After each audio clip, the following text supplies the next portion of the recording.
Hello friends, आपका रोजगार तक यूट्यूब चैनल में स्वागत है। हम लोग प्रीवियस वीडियो में भारत की भौतिक संरचना के बारे में देख रहे थे। क्या देख रहे थे? भारत का भौतिक विभाजन, जिसमें हम लोगों ने देखा था कि उत्तर के महान पर्वत श्रृंखला देख चुके थे, उसके अलावा महान उत्तरी मैदान देखे थे। आज हम लोग जो देखने वाले हैं वो है प्रायद्वीपीय पठार। भारत के प्रायद्वीपीय पठार को इस वीडियो में हम लोग देखेंगे। चलिए शुरू करते हैं आज की क्लास। ये आपको भारतीय प्रायद्वीपीय पठार का पिक्चर दिखाएगा। ये देखिए आप, इसके पश्चिम में क्या है? अरेबियन सी है, पूर्व में बे ऑफ बंगाल और दक्षिण में इसका हिंद महासागर है। हिंद महासागर है। ये तीन साइड से आपको समुद्र से घिरा हुआ है, इसलिए इसे प्रायद्वीप कहा जाता है। जो भारत का दक्षिणी भाग है वो तीन साइड से, किसके साइड से? पश्चिम, पूर्व और दक्षिण साइड से वो आपको महासागर से घिरा हुआ है, इसलिए इसे प्रायद्वीप कहा जाता है। देखते हैं इसके बारे में। भारत का प्रायद्वीपीय पठार, जिसे भारतीय प्रायद्वीपीय पठार के नाम से जाना जाता है, भारत के दक्षिणी भाग में स्थित समतल पठार है। क्या है? समतल पठार है। यह तीन तरफ से महासागरों से घिरा हुआ है। यह भारत के 5 भौगोलिक भागों में से एक है। भारत का सबसे पुराना, ये सबसे पुराना भूभाग होने के साथ साथ यह भारत का सबसे बड़ा भौगोलिक भाग है। ये सबसे बड़ा भौगोलिक भाग है। कौन सा? भारत का प्रायद्वीपीय पठार। अब देखते हैं भारत के प्रायद्वीपीय पठार की विशेषता है। आकार है, यह मोटे तौर पर त्रिभुजाकार है, ट्रायंगल जैसा है। कैसा है? ट्रायंगल। इस तरह आप कभी भी भारत का नक्शा देखिएगा, इस तरह है। ये ट्रायंगल बन रहा है, ट्रायंगल। जो इसका विस्तार, इसका विस्तृत आधार सिंधु गंगा मैदान के दक्षिणी किनारे पर स्थित है। ये भाग जो है आपको, जो ये सिंधु गंगा का मैदानी जो एरिया आता है, उसके बाद आपको दक्षिण में प्रायद्वीपीय पठार मिलेगा। यहाँ से कहाँ से? ये सिंधु गंगा जब मैदान है, वहाँ से लेकर ये कन्याकुमारी तक आपको प्रायद्वीपीय पठार का विस्तार है। यहाँ से कन्याकुमारी तक नीचे की ओर पतली होती जाती है। ये आपको ऊपर देखिएगा मैदानी एरिया में चौड़ा है, ये साइड में चौड़ा है, इसकी चौड़ाई, और इधर जितना नीचे आ रहा है ये आपको पतला होते गया है। विस्तार देखते हैं। इसकी उत्तरी सीमा कच्छ से अरावली के पश्चिमी किनारे के साथ दिल्ली के पास के क्षेत्रों तक फैली है। एक अनियमित रेखा है जो आगे चलकर यमुना गंगा के समानांतर राजमहल पहाड़ियों और गंगा डेल्टा तक जाती है। ये आपको दिल्ली यहाँ पर मिलेगा, ये आपको ये गुजरात, ये राजस्थान, ये अरावली पर्वत आपको यहाँ दिखाई देगा। ये आपको आ जाएगा पश्चिम बंगाल, ये डेल्टा प्रदेश। यहाँ इसके दक्षिण में जितना है वो आपको प्रायद्वीपीय पठार का विस्तार है।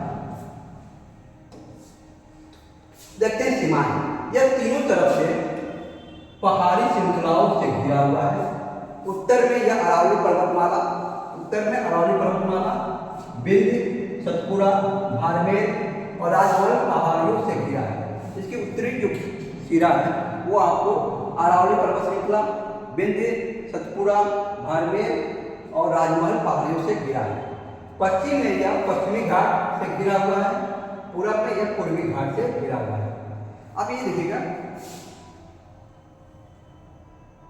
ये जो है पश्चिमी घाट है, यहाँ पर आपको अरावली पर्वत मिलेगा। उसके बाद ये विंध्य, बाड़मेर, ये राजमहल के पहाड़ है।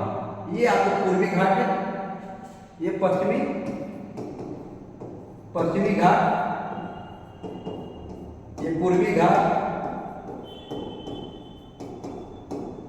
ये ऊपर पहाड़ियां। कौन से? अरावली पर्वतमाला, विंध्य, सतपुड़ा, बाड़मेर, राजमहल के पहाड़ियों से घिरा है। क्षेत्रफल देखते हैं प्रायद्वीपीय पठार का क्षेत्रफल, जो एरिया इसका, ये क्षेत्रफल 16 लाख वर्ग किलोमीटर के क्षेत्रफल के साथ यह भारत की सबसे बड़ी भौगोलिक इकाई है। लगभग 50% अब मान लीजिए प्रायद्वीपीय पठार है।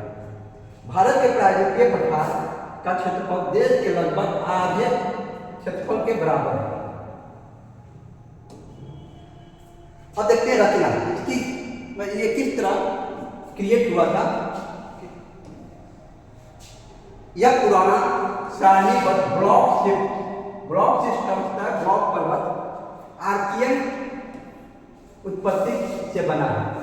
इसे एक स्थिर ढाल माना जाता है जिसके बनने के बाद इसमें कोई संरचनात्मक परिवर्तन नहीं हुआ। जब यह बना और उसके बाद इसमें कोई परिवर्तन नहीं हुआ है। ढलान, इसकी ढलान किधर है? प्रायद्वीपीय ब्लॉक का ढलान ज्यादातर पश्चिम से पूरब की ओर है। ये मान लीजिए कि ये पश्चिमी जो घाट है इसका ढलान इस साइड है, इस साइड आप इसको देख सकते हैं, पश्चिम से पूरब की ओर है। यही कारण है कि प्रमुख प्रायद्वीपीय नदियां जैसे नर्मदा और ताप्ती को छोड़कर, ये अपवाद है, जो नर्मदा नदी बहती है और ताप्ती ये आपको भ्रंश घाटी में बहती है। उसके अलावा जो भी नदियां हैं वो आपको पश्चिम से पूरब की ओर बहती हैं और बंगाल की खाड़ी में गिरती हैं। नर्मदा और ताप्ती ये आपको अरब सागर में गिरती है, ये आपको पूरब से पश्चिम की ओर बहती है। क्यों? क्योंकि ये भ्रंश घाटी से होकर बहती है। ऊंचाई, जो प्रायद्वीपीय पठार है उसकी ऊंचाई लगभग औसतन जो ऊंचाई है समुद्र तल से 600 से लेकर 900 मीटर है। अब देखते हैं प्रायद्वीपीय भारत के प्रमुख पठार। भारत के प्रायद्वीपीय पठार एक भौगोलिक इकाई के रूप में बहुत सारे छोटे छोटे पठारों से मिलकर बना है। प्रायद्वीपीय भारत के प्रमुख छोटे पठारों का वर्णन हम देखते हैं इस प्रकार है। ये देखिए आप, ये आपको ये अरावली पर्वत उत्तर में, ये मध्य उच्च भूमि, ये बुंदेलखंड, बघेलखंड, राजमहल पहाड़ियाँ, ये आपको उत्तर पूर्व में मेघालय का पठार, इसके राजमार्ग जाइएगा तो गंगापुर का पठार, उसके नीचे गढ़जाम हिल्स, यहाँ देखिए आप, ये मारवाड़, ये आपको मालवा, विंध्याचल पर्वत, सतपुड़ा, ये महाराष्ट्र का है, महाराष्ट्र पठार, कर्नाटक पठार, ये आपको जो दिखाई दे रहा है ये आपको पश्चिमी घाट है, ये तेलंगाना, दंडकराई, छत्तीसगढ़, ये आपको पूर्वी घाट है। अब इसको डिटेल में देखते हैं। मारवाड़ उच्च भूमि, कौन सा? मारवाड़ उच्च भूमि को देखते हैं कहाँ पर अवस्थित है। यह अरावली पर्वतमाला के पूरब में स्थित है। कहाँ पर? अरावली पर्वत जो है उसके पूरब में। इसी कारण इसे पूर्वी राजस्थान का उच्च प्रदेश भी कहा जाता है। मारवाड़ को पूर्वी राजस्थान का उच्च भूमि या उच्च प्रदेश कहा जाता है। इसकी ऊंचाई और ढलान को देखते हैं। भारतीय प्रायद्वीपीय पठार के इस भाग की औसत ऊंचाई 250 से लेकर 500 मीटर है। यह पूरब की ओर ढलान है, ये पूरब की ओर ढलान है। संरचना, इसकी रचना किस तरह है? विंध्य काल के बलुआ पत्थर, सेल और चूना पत्थर से बना है। किससे बना है? बलुआ पत्थर, सेल्स और चूना पत्थर से बना है। कौन सा? मारवाड़ पठार या मारवाड़ पठभूमि। अब देखते हैं नदियां कौन कौन बहती है। बनास नदी, चंबल नदी की एक सहायक नदी, जो बनास नदी है वो चंबल नदी की एक सहायक नदी है जो विंध्य पर्वतमाला से निकलती है और फिर इस क्षेत्र से होकर बहती है। जो बनास नदी है वो आपको मारवाड़ उच्च भूमि है उससे बहती है। जो बनास नदी है वो आपको चंबल की एक सहायक नदी है। स्थलाकृति देखते हैं। यह गोलाकार पहाड़ियों और जंगल से युक्त एक पठारी क्षेत्र है। बनास नदी और उसकी सहायक नदियों के कटाव कार्यों ने इस क्षेत्र की स्थलाकृति को आकार देने में महत्वपूर्ण भूमिका निभाई है। जो बनास नदी है और उसकी सहायक नदी, वहाँ की जो मारवाड़ उच्च भूमि है उसको उसका कटाव किए हैं, जिसके कारण उसका उस एरिया का जो उच्च भूमि में संरचनात्मक परिवर्तन आया है। अब देखते हैं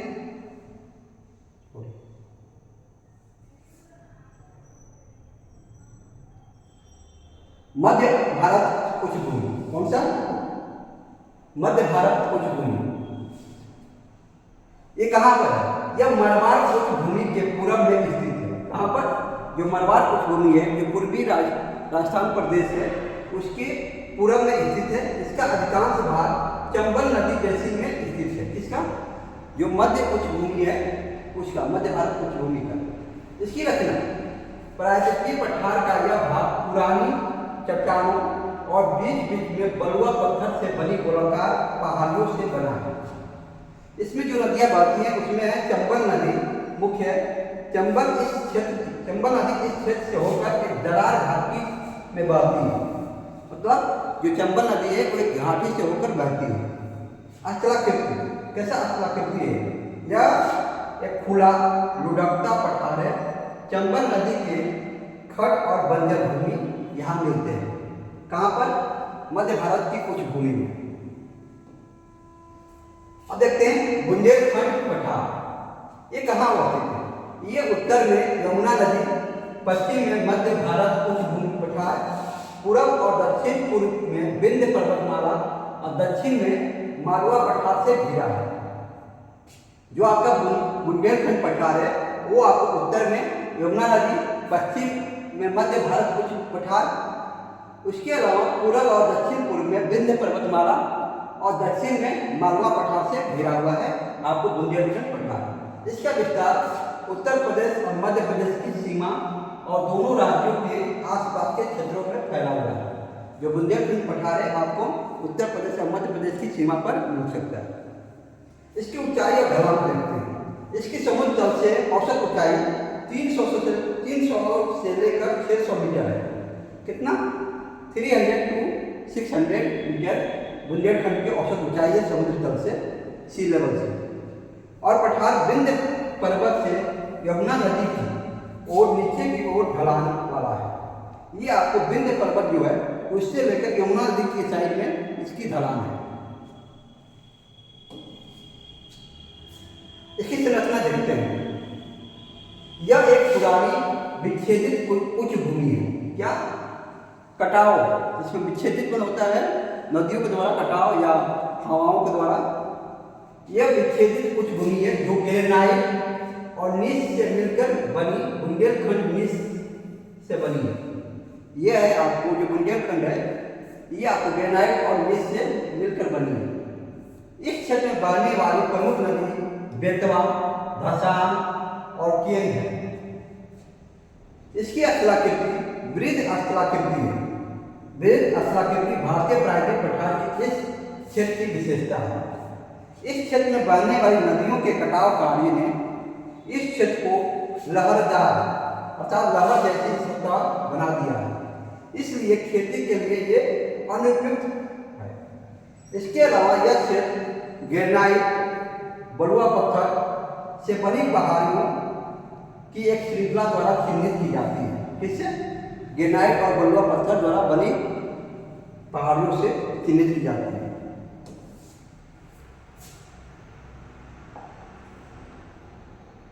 देखते हैं मालवा का पठार।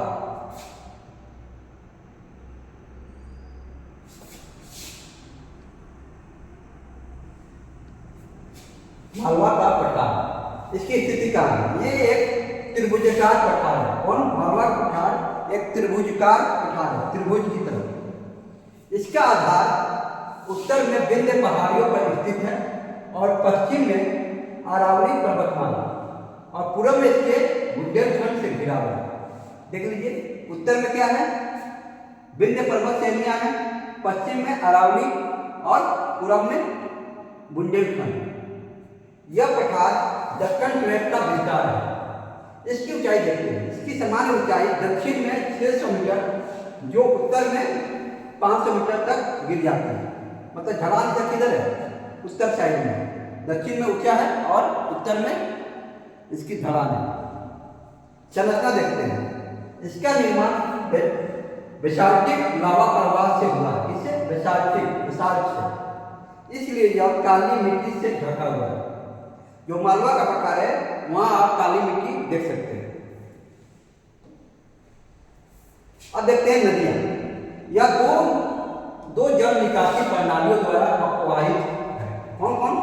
अरब सागर की ओर बहने वाली पाली नदी नदियों में शामिल है नर्मदा, तापी और माही। इस साइड में इस एरिया के मालवा पठार है, वहां से बहने वाली नदियां हैं नर्मदा, तापी और माही। ये तीनों नदियां आपको अरब सागर में गिरती हैं। और बंगाल की खाड़ी की ओर बहने वाली कौन सी नदियां हैं? चंबल, सिंध, बेतवा और केन। अब इसकी कलाकृति देखते हैं। भारत के प्रायद्वीपीय पठार का क्षेत्र नदियों द्वारा विच्छेदित सपाट शीर्ष वाली पहाड़ियों के साथ लुढ़कती सतहों से बना है। यह पठार उत्तर में चंबल की घाटियों द्वारा चिन्हित है। इसके उत्तर में चंबल नदी है।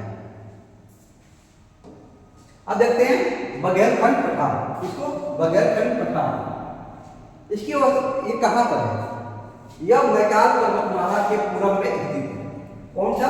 बघेलखंड जो पठार है ये आपको मैकाल पर्वतमाला के पूर्व में स्थित है। यह उत्तर में सोन नदी, दक्षिण में बलुआ पत्थरों और चूना पत्थरों से निर्मित एंटीक्लिन उच्च भूमि और सिलिकॉन घाटियों से घिरा हुआ है। कौन सा? बघेलखंड पठार। इसकी औसत ऊंचाई 150 से लेकर 1200 मीटर तक है। इसकी संरचना देखते हैं। इसका पश्चिमी भाग चूना पत्थर और बलुआ पत्थरों से निर्मित है, जबकि पूर्वी भाग ग्रेनाइट से बना है। जो आपको बघेलखंड पठार है इसका पश्चिमी भाग आपको चूना पत्थर और बलुआ पत्थर से निर्मित है, जबकि पूर्वी भाग आपको ग्रेनाइट से बना हुआ है। अब देखते हैं इसमें बहने वाली प्रमुख नदियां। पठार का मध्य भाग और उसके उत्तर में सोन नदी और दक्षिण में महानदी की जल निकासी प्रणालियों के बीच जल विभाजक के रूप में कार्य करती है। जो बघेलखंड पहाड़ है ये दो नदियों के बीच जल विभाजक का कार्य करता है, सोन नदी और महानदी के बीच। यह स्थलाकृति, अब इसके स्थलाकृति के बारे में देखते हैं। भारत के प्रायद्वीपीय पठार का क्षेत्र असमान है। इसमें गंगा के मैदान और नर्मदा सोन गर्त के बीच बिंद बलुआ पत्थर की चट्टानें शामिल हैं। अब देखते हैं इसके आगे छोटानागपुर का पठार। ये कहाँ पर है छोटानागपुर पठार? ये आपको बघेलखंड पठार के पूर्व में स्थित है और भारत के प्रायद्वीपीय पठार के उत्तर पूर्वी प्रक्षेपण का प्रतिनिधित्व करता है। इसका विस्तार देखते हैं कहाँ पर है। यह पठार झारखंड के सीमावर्ती क्षेत्रों, उत्तरी छत्तीसगढ़ और पश्चिम बंगाल के पश्चिमी भाग तक फैला हुआ है। यह उत्तर में गंगा और सोन नदियों और दक्षिण में महानदी की घाटियों के बीच स्थित है। कहाँ कहाँ? उत्तर में गंगा और सोन नदी और दक्षिण में महानदी के बीच स्थित है। इसकी औसत ऊंचाई देखते हैं। इसकी औसत ऊंचाई समुद्र तल से 700 मीटर है। इसका मध्य पश्चिमी भाग जिसकी ऊंचाई लगभग 1100 मीटर है, जिसे पैटलैंड्स के नाम से जाना जाता है। इसके मध्य पश्चिमी भाग को पैटलैंड्स के नाम से जाना जाता है, जिसकी औसत ऊंचाई 1100 मीटर है। पैटलैंड से क्या होता है? पैटलैंड से यह पठार सभी दिशाओं में विशेष रूप से पूरब की ओर कई चरणों में उतरता है, जब तक कि यह धीरे धीरे निचले गंगा मैदान में विलीन नहीं हो जाता। अब इसकी संरचना देखते हैं। पठार की चट्टानें ज्यादातर गोंडवाना है, जिसमें डेक्कन लावा, गणेश और आर्केनियन ग्रेनाइट के खंड शामिल हैं। इसमें बहने वाली कौन कौन सी नदियां हैं?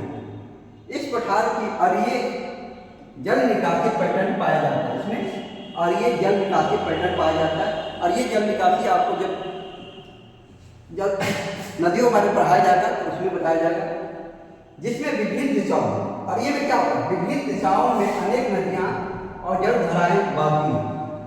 मतलब एक पॉइंट से अलग अलग दिशाओं में बहती हैं।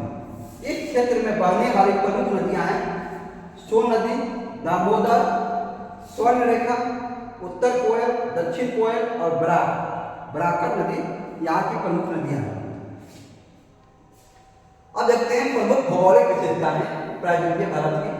इस क्षेत्र में मौजूद कुछ प्रमुख भौगोलिक विशेषताएं इस प्रकार है। कहाँ की? छोटानागपुर पठार। कौन कौन सा है इसमें?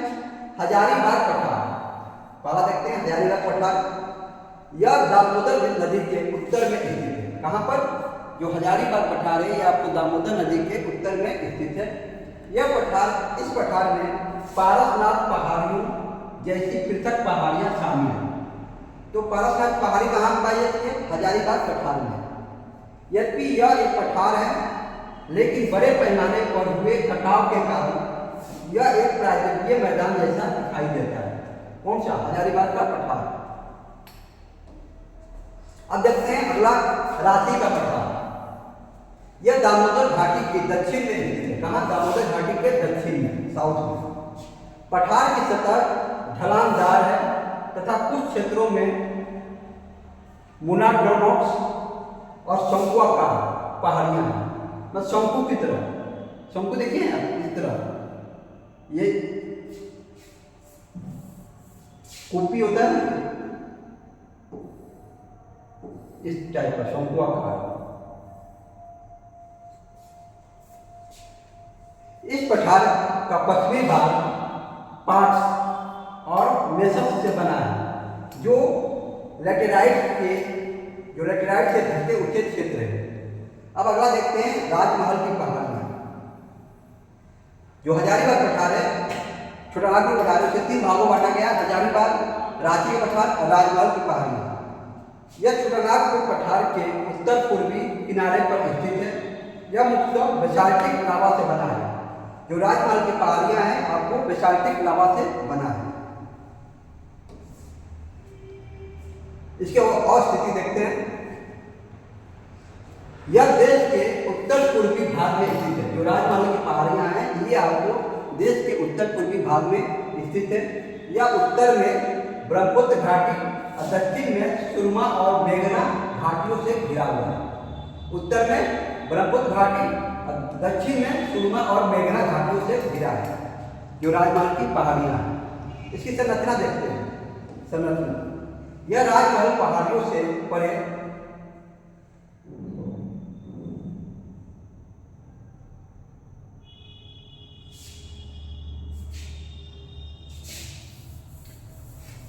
और देखते हैं मेघालय का पठार।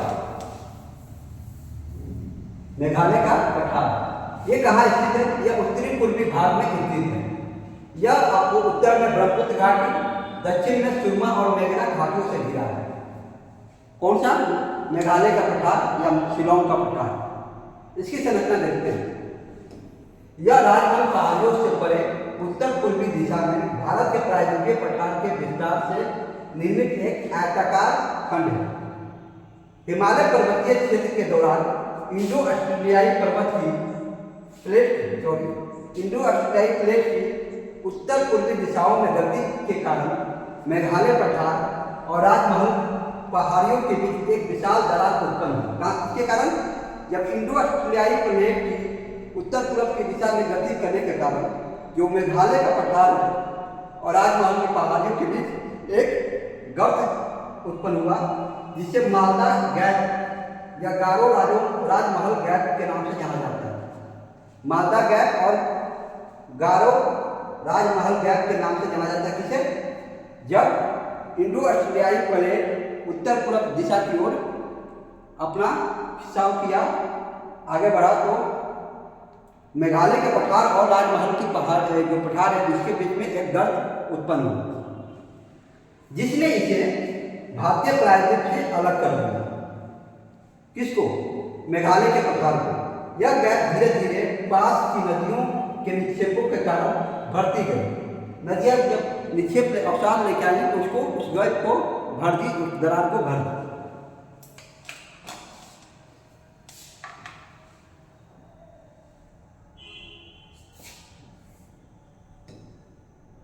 अब देखते हैं इसकी संरचना।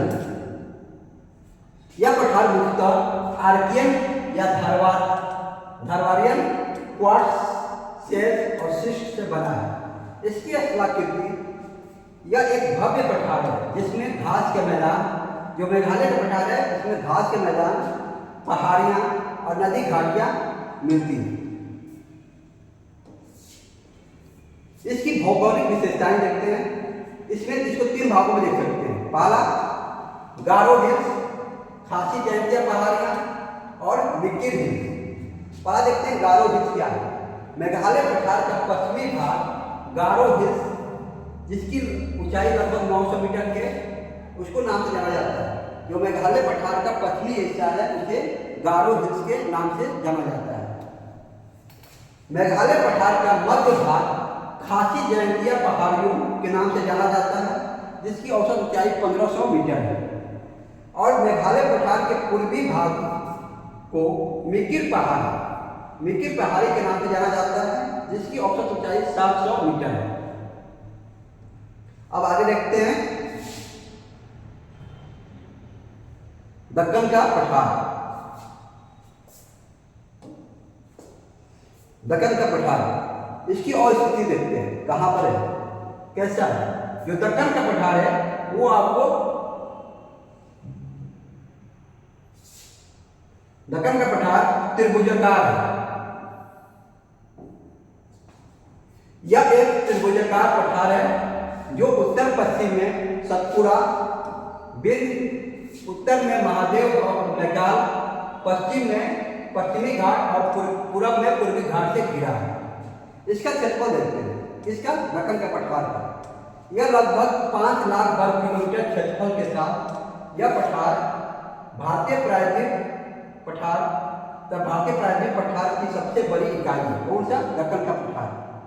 इसकी ऊंचाई देखते हैं, इसकी औसत ऊंचाई 600 मीटर है। इसका सामान्य ढलान पश्चिम से पूरब की ओर है। जो दक्कन का पठार है वो पश्चिम से पूरब की ओर इसकी ढलान है। इसकी प्रमुख नदियां हैं महानदी, गोदावरी, कृष्णा और कावेरी। इसकी प्रमुख नदियां हैं जो यहाँ से बहती हैं। जो नदियों के विषय अब देखते हैं इसमें कौन कौन सा है। इसको बांटा गया है महाराष्ट्र का पठार। महाराष्ट्र पठार कौन सा है? यह महाराष्ट्र में स्थित है, महाराष्ट्र पठार, और दक्कन पठार का उत्तरी भाग है। अक्षय गतिविधियों के कारण यह क्षेत्र एक लुढ़कते मैदान की तरह दिखता है। क्षैतिज लावा चादरों की उपस्थिति के कारण यह डेक्कन ट्रैप स्थलाकृति का निर्माण हुआ है। कहाँ पर? महाराष्ट्र का पठार में। भारत के प्रायद्वीपीय पठार के इस हिस्से का पूरा विस्तार काली कपास मिट्टी से ढका हुआ है। काली मिट्टी से ये पठार ढका हुआ है, जिसे रेगुन मिट्टी भी कहा जाता है, काली मिट्टी को।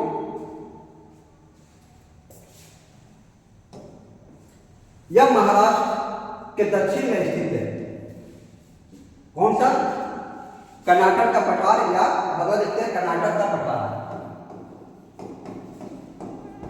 कर्नाटक का पठार या मैसूर का पठार। कर्नाटक का पठार या मैसूर का पठार महाराष्ट्र पठार के दक्षिण में स्थित है। यह दक्कन पठार का दक्षिणी भाग बनाता है। इस क्षेत्र में बहने वाली प्रमुख नदियां हैं गोदावरी, कृष्णा, कावेरी, तुंगभद्रा, शरावती और भीमा। इस क्षेत्र की स्थलाकृति एक लुढ़कते हुए देश की तरह है। पश्चिमी घाट से निकलने वाली कई नदियां इस पठार को 2 भागों में विभाजित करती हैं। जो आपको मैसूर का पठार है या कर्नाटक पठार, उसे 2 भागों में विभाजित किया जाता है।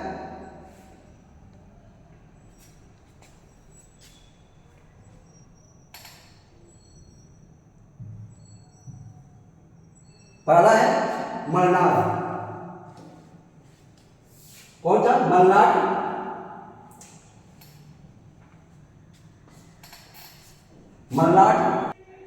कर्नाटक पठार को 2 भागों में बांटा गया है, मलनाड और मेटा। जो मलनाड है वो कन्नड़ में पहाड़ी प्रदेशों के लिए प्रयुक्त किया है। जो मलनाड शब्द है वो आपको कन्नड़ भाषा में पहाड़ी प्रदेशों के लिए प्रयुक्त किया जाने वाला शब्द है। मलनाड में घने जंगलों के साथ गहरी घाटियां मिलती है। दूसरा है मेटा। यह एक समतल मैदान है जिसके बीच बीच में छोटी ग्रेनाइट पहाड़ियां हैं। कहाँ पर? जो मैसूर का पठार है या कर्नाटक का पठार, उसको 2 भागों में बांटा गया है, मलनाड और मेटा। जो मेटा है वो एक समतल मैदान है जिसके बीच बीच में छोटी ग्रेनाइट पहाड़ियां हैं, उसे मेटा कहा जाता है। अब देखते हैं तेलंगाना पठार। यह तेलंगाना क्षेत्र में स्थित है। कहाँ पर? तेलंगाना क्षेत्र में स्थित है। इस क्षेत्र में 3 नदी प्रणालियां कौन कौन? गोदावरी, कृष्णा और पेन्नूर। भारत के प्रायद्वीपीय पठार का यह भाग 2 प्रमुख भौगोलिक क्षेत्रों अर्थात घाट और प्रायद्वीपीय मैदानों से बना है। कौन कौन? घाट और प्रायद्वीपीय मैदानों से बना है तेलंगाना का पठार। यह एक तस्तरी के आकार का गड्ढा है जो महानदी के ऊपरी भाग से निकलता है। संपूर्ण बेसिन उड़ीसा की पहाड़ियों और मैगाल रेंज के बीच स्थित है। बेसिन जो ये बेसिन है चूना पत्थर और सेल्स के लगभग 37 परतों से निर्मित है। कौन सा? तेलंगाना का पठार। भारतीय प्रायद्वीपीय पठार के कुछ क्षेत्र के छोटे पठार नदी घाटियों और पहाड़ी श्रृंखलाओं द्वारा एक दूसरे से विभाजित है। प्रायद्वीपीय भारत की प्रमुख पहाड़ी श्रृंखलाओं की चर्चा अब नीचे देखते हैं। किसके बारे में? वो पठार के बारे में। अब ये इस मैप में दिखाया गया है। अब ये देखिए, ये जो एरिया है ये आपको अरावली पहाड़ी है, ये अबू हिल्स है, यहाँ पर ये गारीवाल हिल्स है, ये आप गारीवाल, ये गिरनार हिल्स यहाँ पर है, गिर हिल्स। इस तरह आप देख सकते हैं। इधर इस साइड में देखिए जयंतिया पहाड़ियाँ, खासी पहाड़ी, गारो जो पश्चिमी है गारो, ये खासी, जयंतिया, कैमूर का पठार। इस साइड देखिए पश्चिमी घाट का है, यहाँ नीलगिरी, ये नीलगिरी है, नीलगिरी। इससे आप मैप के द्वारा याद कर सकते हैं देखकर। ये सेवर है, पलानी, ये पलानी, ये नला मलाई, मैकाल, गड़जात, ये गड़जात, ये रामगढ़ हिल्स, राजमहल पहाड़ी यहाँ पर है। अब देखते हैं अरावली पर्वतमाला। इसको अरावली पर्वतमाला ये कहाँ पर? यह दिल्ली और गुजरात के पालनपुर के बीच लगभग 800 किलोमीटर तक उत्तर पूर्व से दक्षिण पश्चिम दिशा तक फैला है। अवशिष्ट का क्या होता है? मतलब कि बहुत पुराना, घिसते घिसते पुराना हो गया, अवशिष्ट पर्वत। इसका उत्तर पूर्वी छोर दिल्ली रीज द्वारा चिन्हित है। संरचना देखते हैं। अरावली जो है विश्व की सबसे प्राचीनतम वलित पर्वतों में से एक है। इसकी ऊंचाई देखते हैं। इसकी ऊंचाई लगभग औसतन 400 से लेकर 600 मीटर है। प्रमुख चोटी कौन सी है? माउंट आबू, जिसकी ऊंचाई 1158 मीटर है। इसकी सर्वोच्च चोटी गुरु शिखर है। कौन सी? गुरु शिखर सर्वोच्च चोटी है अरावली रेंज की। कितना है? 1722 मीटर। अरावली की सबसे ऊंची चोटी कौन सी? गुरु शिखर। कितना? 1722 मीटर। अब देखते हैं विंध्य पर्वतमाला। इसको विंध्य पर्वतमाला, ये कहाँ पर है? ये आपको मालवा पठार के दक्षिण में स्थित है और पूर्व पश्चिम दिशा में नर्मदा घाटी के समानांतर चलता है। यह गुजरात के जोबट से बिहार के सासाराम तक 1200 किलोमीटर से अधिक दूरी तक फैला हुआ है। कौन सा? विंध्य पर्वतमाला। भारत के प्रायद्वीपीय पठार के क्षेत्र में स्थित यह श्रृंखला दक्कन की उत्तरी सीमा बनाती है। दक्कन पठार की उत्तरी सीमा बनाती है तथा गंगा और दक्षिण भारतीय नदियों प्रणालियों के बीच जल विभाजक का काम करती है। जल विभाजक का काम करती है। कौन? विंध्य पर्वतमाला। कहाँ? जो उत्तरी नदियां हैं और दक्षिणी नदियां हैं। अब देखते हैं इसकी संरचना विंध्य पर्वतमाला। यह ब्लॉक पर्वत इसे कहा जाता है, ब्लॉक पर्वत द्वारा निर्मित है, क्योंकि इनका निर्माण पृथ्वी की पपड़ी में दरारों के माध्यम से हुआ है। इसमें क्षैतिज रूप से स्थित प्राचीन औषधि चट्टानें शामिल है, जिनका पश्चिमी भाग लावा से ढका हुआ। किससे? लावा से ढका है। अब इसकी औसत ऊंचाई देखते हैं। औसत ऊंचाई 300 से लेकर 650 मीटर है। कौन कौन नदियां बहती हैं विंध्य पर्वतमाला में देखते हैं। बेतवा, केन, चंबल सहित कई नदियां विंध्य पर्वतमाला से होकर बहती हैं। पर्वतमाला, ये पर्वतमाला पूरब की ओर 2 शाखाओं में विभाजित है। जो विंध्य पर्वतमाला है वो 2 शाखाओं में विभाजित है। पहला कैमूर पर्वतमाला और दूसरा भंडर पहाड़ी। उत्तरी शाखा को क्या कहता है? कैमूर पर्वतमाला। उत्तरी शाखा है जो सोन नदी के उत्तर में पश्चिम बिहार तक फैला हुआ है।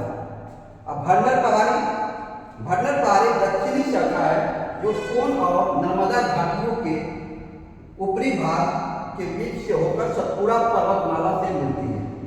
जो सतपुड़ा पर्वतमाला से होकर मिल जाती है उसे भंडर पहाड़ी कहा जाता है।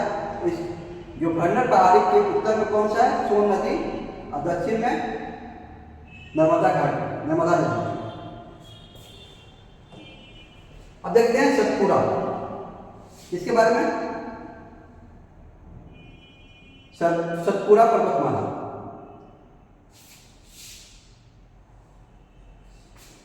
सतपुड़ा पर्वतमाला यह 7 ब्लॉक पर्वतों की एक श्रृंखला है। कौन सा? सतपुड़ा जो पर्वतमाला है ये आपको 7 ब्लॉक पर्वतों का एक श्रृंखला है जिससे इसका नाम सतपुड़ा पड़ा। 7 ब्लॉक पर्वतों के कारण इसका नाम सतपुड़ा पड़ा। संस्कृत में सत का अर्थ होता है 7, पुर का अर्थ होता है पर्वत। ये कहाँ पर स्थित है? यह भारत के प्रायद्वीपीय पठार के क्षेत्र में स्थित है और विंध्य पर्वतमाला के दक्षिण में स्थित है और नर्मदा और तापी नदियों के बीच पूर्व पश्चिम दिशा में फैला हुआ है। कहाँ पर? ये आपको विंध्य पर्वतमाला के दक्षिण में स्थित है और नर्मदा और तापी नदियों के बीच पूर्व पश्चिम दिशा में फैला हुआ है। यह पश्चिम में राजपिपला पहाड़ियों से शुरू होती है और महादेव पहाड़ियों से होकर मैकाल पर्वतमाला तक लगभग 900 किलोमीटर की दूरी तक फैली है। अब देखते हैं इससे बहने वाली नदियां, प्रमुख नदियां कौन कौन सी है? नर्मदा, वैनगंगा, वर्धा, तापी, इससे बहने वाली नदियां हैं। इसकी प्रमुख चोटी देखते हैं। महादेव पहाड़ियों पर पंचमढ़ी के पास, कहाँ पर? पंचमढ़ी के पास धूपगढ़ कितना है ऊंचा? 1350 मीटर सबसे ऊंची चोटी है। कौन सा? धूपगढ़। सतपुड़ा की सबसे ऊंची चोटी धूपगढ़ 1350 मीटर। अन्य चोटियां हैं स्तंभा डोंगर 1325 मीटर। अमरकंटक कितनी है? 1127 मीटर। अब देखते हैं पश्चिमी घाट और पूर्वी घाट। पश्चिमी घाट को पहले देखते हैं। पश्चिमी घाट जिसे सह्याद्री भी कहा जाता है। पश्चिमी घाट को सह्याद्री भी कहा जाता है। पश्चिमी घाट के बारे में देखते हैं।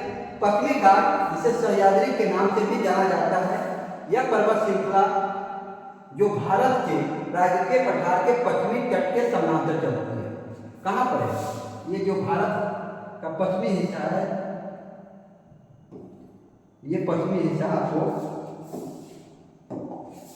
ये जो पश्चिमी हिस्सा है, ये पश्चिमी हिस्सा इसके समांतर चलती है। कहाँ पर स्थित है ये देखते हैं। ये पर्वत श्रृंखला, इस पर्वत श्रृंखला के पूरब में, इसके पूरब में दक्कन का पठार है, पश्चिम में तटीय मैदान है और अरब सागर है। ये जो इसके दक्षिण में ये जो है तटीय मैदान है, ये आपको पश्चिमी घाट। उत्तर दक्षिण में विस्तार, तो उत्तर दक्षिण का विस्तार देखते हैं। यह तापी घाटी से कन्याकुमारी के उत्तर में एक बिंदु तक अरब सागर के तट के समीप तथा समांतर चलता है। यहाँ पर आप तापी घाटी से ये आपको सब किनारे होते हुए कन्याकुमारी के पॉइंट तक चलता है। यह गुजरात, महाराष्ट्र, गोवा, कर्नाटक, केरल और तमिलनाडु राज्यों के साथ साथ 2 केंद्र शासित प्रदेशों दादर नागर हवेली और पुडुचेरी माहे में फैला हुआ है। कौन? पश्चिमी घाट।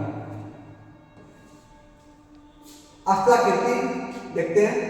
इसकी विशेषता खड़ी ढलानों वाली सीढ़ीनुमा सपाट शीर्ष वाली पहाड़ियाँ और चट्टानें हैं जो मेसा जैसी सीढ़ीनुमा स्थलाकृति प्रस्तुत करती है। कौन? पश्चिमी घाट।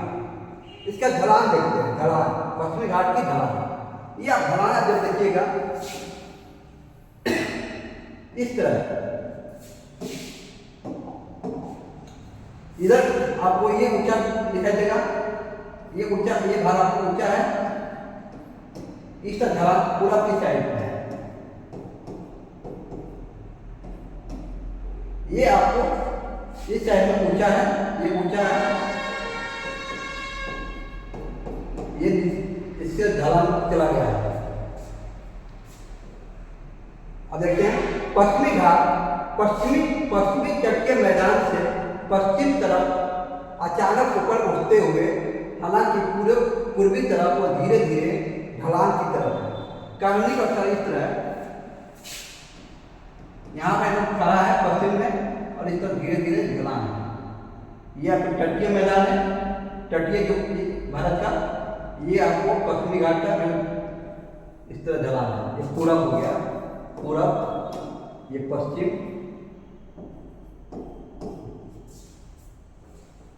विभाजन देखते हैं। पश्चिमी घाट को 3 भागों में विभाजित किया गया। कौन कौन? उत्तरी भाग, मध्य सह्याद्री और दक्षिणी भाग। अब इसको एक मैप के द्वारा देखते हैं। ये देखते हैं, ये पश्चिमी घाट का मैप है। ये यहाँ से लेकर ये आपको उत्तरी पश्चिमी घाट है। ये मध्य, जो ग्रीन कलर दिखा रहा है, मध्य पश्चिमी घाट। ये जो एरिया दिखा रहा है वो यहाँ से लेकर ये नीलगिरी पहाड़ी है। ये आपको दक्षिणी पश्चिमी घाट है, यहाँ से यहाँ तक कन्याकुमारी तक। एक एक करके देखते हैं।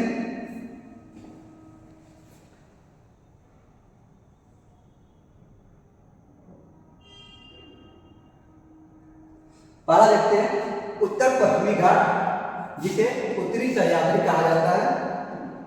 उत्तरी सह्याद्री ये कहाँ पर स्थित है? पश्चिमी घाट का यह भाग जो उत्तरी सह्याद्री है, गोवा के थोड़े उत्तर में और तापी घाटी के बीच स्थित है। कहाँ?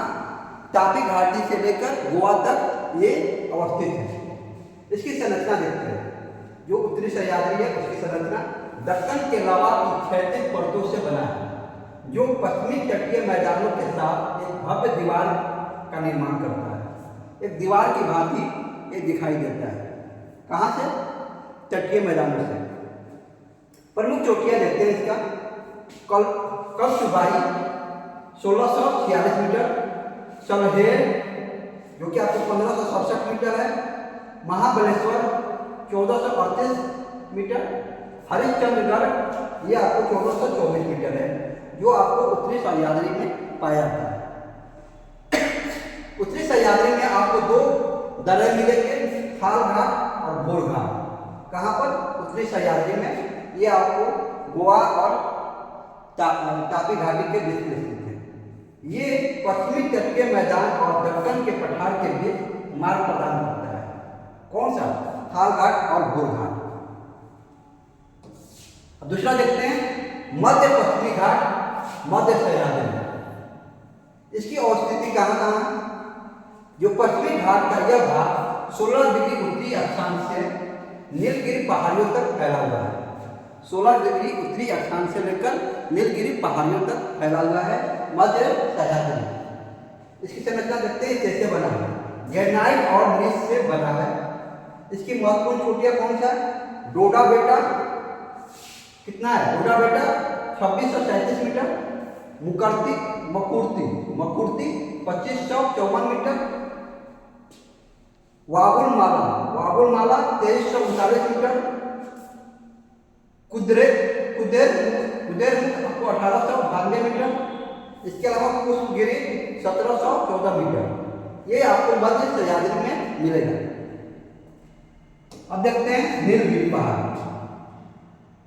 नीलगिरी पहाड़ यह दक्षिण में स्थित पश्चिमी घाट की एक पर्वतमाला है। यह आपको तमिलनाडु, कर्नाटक, केरल राज्य में फैली हुई है। जो नीलगिरी पहाड़ी है इसे नीला पर्वत भी कहा जाता है। बहुत बार क्वेश्चन आता है नीला पर्वत किसे कहा जाता है? नीलगिरी पहाड़ी को नीला पर्वत कहा जाता है। नीलगिरी पहाड़ियों की सबसे ऊंची चोटी डोडा बेटा 2637 मीटर है, जो दक्षिण भारत की दूसरी सबसे ऊंची चोटी है।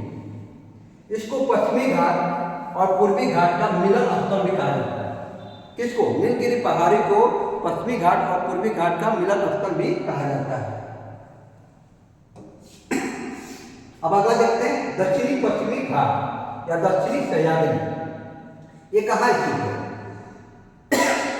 ये आपको पश्चिमी घाट की सबसे दक्षिणी भाग है। जो पश्चिमी घाट का ये सबसे साउदर्न पार्ट है। पश्चिमी घाट का दक्षिणी भाग मुख्य सह्याद्री पर्वतमाला से पाल घाट है, जो पाल घाट है नामक पर्वत दर्रे द्वारा अलग होता है। महत्वपूर्ण चोटियां कौन कौन सी है?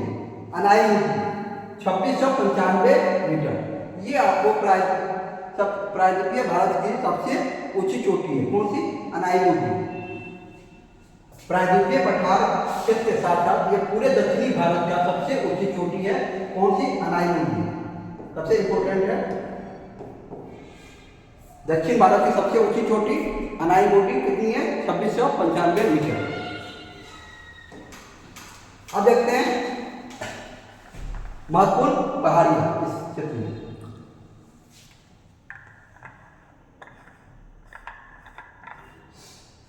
कौन कौन सी है? इस खंड में स्थित प्रमुख पहाड़ियों की चर्चा देखते हैं। अनाईमुडी शिखर से 3 श्रेणियां अलग दिशाओं में फैली हुई है। कौन कौन? अन्नामलाई पहाड़ी। अन्नामलाई पहाड़ी जो है ये आपको 1800 से लेकर 2000 मीटर इसकी औसत ऊंचाई है। अनाईमुडी चोटी से उत्तर की ओर फैला हुआ है। जो अनाईमुडी चोटी है उसके उत्तर में अन्नामलाई पहाड़ियां हैं। दूसरी है पालनी पहाड़ी। जो पालनी पहाड़ी है ये आपको 900 से लेकर 1200 मीटर इसकी औसत ऊंचाई है। ये अनाईमुडी चोटी से उत्तर पूरब की ओर फैली हुई है। जो अनाईमुडी चोटी है जो दक्षिण भारत की सबसे ऊंची चोटी है उसके उत्तर पूरब की ओर पालनी पहाड़ियां हैं। अब अगला देखते हैं कार्बन हिल्स। कौन सा? Carbon hills. जो कार्बन हिल्स है उसकी औसत ऊंचाई 1000 से लेकर 1500 मीटर है। ये आपको इलाई मलाई, जिन्हें इलाई मलाई पहाड़ी भी कहा जाता है। किसको? कार्बन पहाड़ी को इलाई मलाई कहा जाता है। यहाँ पर आपको इलायची की खेती ज़्यादा होती है इसलिए इसका नाम कार्बन पहाड़ी पड़ा है। अनाईमुडी चोटी से ये दक्षिण ओर है। जो अनाईमुडी चोटी है इसके दक्षिण में कौन सी है? कार्बन पहाड़ी। अब देखते हैं इस भाग की अन्य पहाड़ियाँ कौन कौन सी है? अगस्त्यमलाई पहाड़ी। अगस्त्यमलाई पहाड़ी, अगस्त्यमलाई पहाड़ी जो है इसकी ऊंचाई औसतन 1868 मीटर है। जो स्थानीय घटकों के लिए प्रसिद्ध है। ये आपको पश्चिमी घाट के दक्षिणी छोर पर स्थित है। कहाँ पर? पश्चिमी घाट के दक्षिणी छोर पर स्थित है। कौन सी? अगस्त्यमलाई पहाड़ी। अब देखते हैं पूर्वी घाट। कौन सा? पूर्वी घाट। पूर्वी घाट के बारे में थोड़ा देखते हैं। पूर्वी घाट असम पर्वत श्रृंखलाओं की एक श्रृंखला का संदर्भित करता है जो भारतीय प्रायद्वीपीय पठार के पूर्वी किनारे पर सीमा बनाती है। कहाँ पर? ये भारत का जो पूर्वी भाग है ये यहाँ पर ये आपको मिलता है। यह भारत के पूर्वी तट के समानांतर चलती है। ये जो पूर्वी तट है भारत का इसके समानांतर आप इसको देख सकते हैं। इसकी और स्थिति देखते हैं। इस पर्वत श्रृंखला के पश्चिम में, इसके पश्चिम में दक्कन का पठार है। पूरब में तटीय मैदान है या बंगाल की खाड़ी स्थित है। उत्तर और दक्षिण में विस्तार देखते हैं। ये उड़ीसा में महानदी से लेकर तमिलनाडु में वागई नदी तक फैला है। यहाँ पर महानदी से लेकर तमिलनाडु में वागई नदी तक के बीच में फैला हुआ है।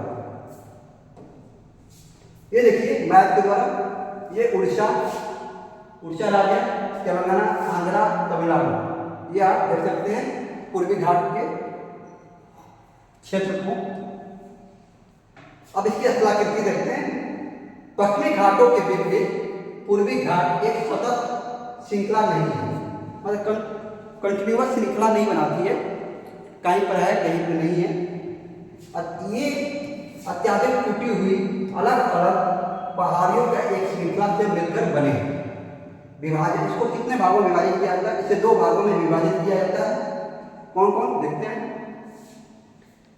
एक उत्तर पूर्वी घाट, उसके अंदर देखते हैं उत्तर पूर्वी घाट को। पूर्वी घाट का यह भाग महानदी और गोदावरी घाटी के बीच स्थित है। इसमें कौन कौन सी पहाड़ी महत्वपूर्ण है?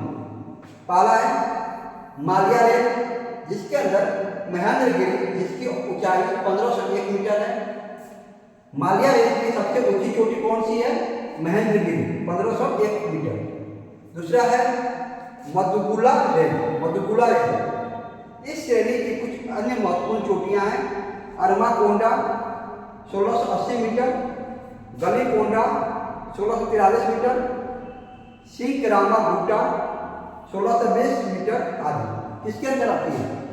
मुदुकुला रेंज। दूसरा है इसका दक्षिण पूर्वी घाट। पहला था उत्तर पूर्वी घाट और दूसरा है दक्षिण पूर्वी घाट। ये कहाँ पर स्थित है? ये आपको गोदावरी और कृष्णा नदियों के बीच स्थित है। इसकी कुछ महत्वपूर्ण पहाड़ियों को देखते हैं।